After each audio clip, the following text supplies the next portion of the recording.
ক্যানিংয়ে তাল দিতে যুবককে পিটিয়ে জানের শেষের ঘটনাকে কেন্দ্র করে রাজনৈতিক পারদ চলছেই। শুক্রবার 25 সেপ্টেম্বর রাতে ক্যানিং থানায় এসে স্থানীয় বিধায়ক পরেশ রাম দাসের বিরুদ্ধে তপ দেখেছিলেন রাজ্য তৃণমূল কংগ্রেসের সাধারণ সম্পাদক কাসেম সিদ্দিকী।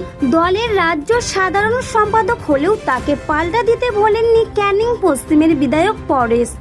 সেই বিতর্ক থামতে না থামতে ফের পরেশকে টার্গেট করলেন ফুরফুরা শরীফের আরেক পিজ্জাদা নওশাদ সিদ্দিকী। অতীব দুঃখের সাথে বলছি, কালকে দেখলাম একটা ভিডিও, আজকে হয়তো অনেকে ছাড়ছেন।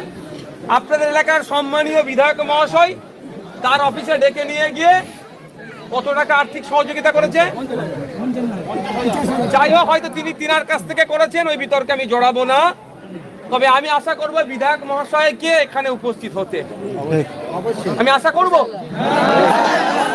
প্রধান সমিতির সহসভাপতি আশা করবে এখানে উপস্থিত হবে, সমবেদনা জানাবে। ওটা বিধায়ক সাহেব তার নিজস্ব টাকা থেকে হয়তো দিয়েছে, কিন্তু বিধায়ক সাহেব আশা করব তৎপর হবেন 20 লক্ষ টাকা কম করে। আবারও বলছি, জীবনের দাম নাই, টাকা দিয়ে কিনা যায় না, তারপরেও অন্তত 20 লক্ষ টাকা ক্ষতিপূরণ দেবে আর সরকারি চাকরির ব্যবস্থা করবে। এই দাবি আমরা করছি, এখান থেকে করছি। এবার আপনাদের বলি, একটা অসত্য কথা প্রচার হচ্ছে। আমি দেখুন এখানে সঠিক কথা বলার জন্য এসেছি।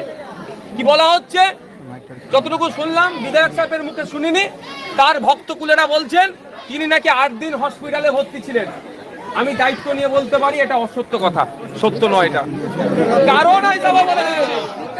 কারণ হিসাবে বলে দিচ্ছি 2 তারিখের কথা। 2 তারিখে আমাদের ক্যানিং পশ্চিমের বিধায়ক স্যারের যে অ্যাটেন্ডেন্স সিট আছে বিধানসভাতে, আমরা গেলে সই করতে হয়, নাহলে টাকা পাবো না। আমাদেরকেও সই করতে হয় ভাই, না করলে টাকা পাবো না। ওই অ্যাটেন্ডেন্স সিট খুঁজা দেখুন, ওখানে আমাদের বিধায়ক সাহেবের সই আছে। যদি হসপিটালে উনি সত্যিকারের থেকে থাকেন, তাহলে বিধানসভায় অ্যাটেন্ডেন্স সিটে কে সই করলো?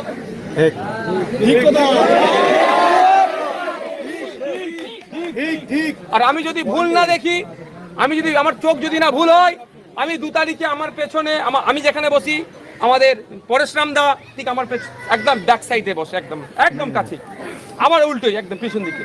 আমি যদি ভুল না দেখি, 2 তারিখে আমি পরেশরাম দাকে আমি দেখেছি, বিধায়ক স্যারকে, যে আমার পেছনে বসে থাকতে। তাহলে হয় আমি মিথ্যা কথা বলছি,